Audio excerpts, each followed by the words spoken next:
മോനെ എന്താണ് പറയാനുള്ളത്? എൻ്റെ അച്ഛന് ഇങ്ങനെ ഒരു സ്ഥാപനം തുടങ്ങുന്നതുകൊണ്ട് നല്ല സന്തോഷമാണ്. അപ്പോൾ അച്ഛൻ്റെ 6ാമത്തെ സ്ഥാപനമാണിത് ഈ കേരളത്തിൽ. ദുബായിൽ ഒക്കെ അങ്ങനെ ഉണ്ടായിരുന്നു. അപ്പോൾ അവിടെ നിന്നൊരു ഡോക്ടറായിട്ടാണ് ഇവിടെ നിന്നൊക്കെ ഒരു ഫിസിഷ്യനായ. ബോൺ സെറ്റിംഗ് ഒക്കെ ചെയ്യാൻ അറിയാം. അതുകൊണ്ട് ലാബ് തുടങ്ങിയത് കൊണ്ട് പപ്പയ്ക്ക് ഇച്ചിരി മറ്റേ പൈസ കിട്ടാനല്ല, എല്ലാവരെയും സഹായിക്കാനും. ഇപ്പോൾ ഒരു മുട്ടിന് വേദന എടുത്താലോ മുട്ടിന് മുറിഞ്ഞാലോ അതിനൊക്കെ പപ്പയ്ക്ക് ചെയ്യാൻ പറ്റും. പപ്പ എല്ലാവരും ഹെൽപ്പ് ചെയ്യും.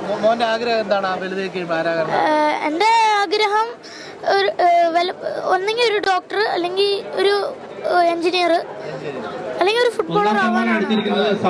അപ്പോൾ നമ്മളെ എല്ലാവരെയും സപ്പോർട്ട് ചെയ്യും. സപ്പോർട്ടൊക്കെ ചെയ്യും. നല്ല സപ്പോർട്ട് ചെയ്യും.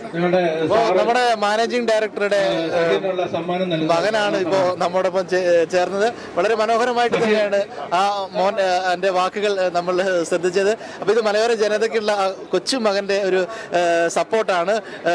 പപ്പയുടെ അതേ പാതയിൽ തന്നെ നമ്മുടെ അസുഖം വരുന്നവരെ സഹായിക്കുക എന്നുള്ളൊരു ലക്ഷ്യം ആ മോനുണ്ട്. അപ്പോൾ ആ മോനൊരു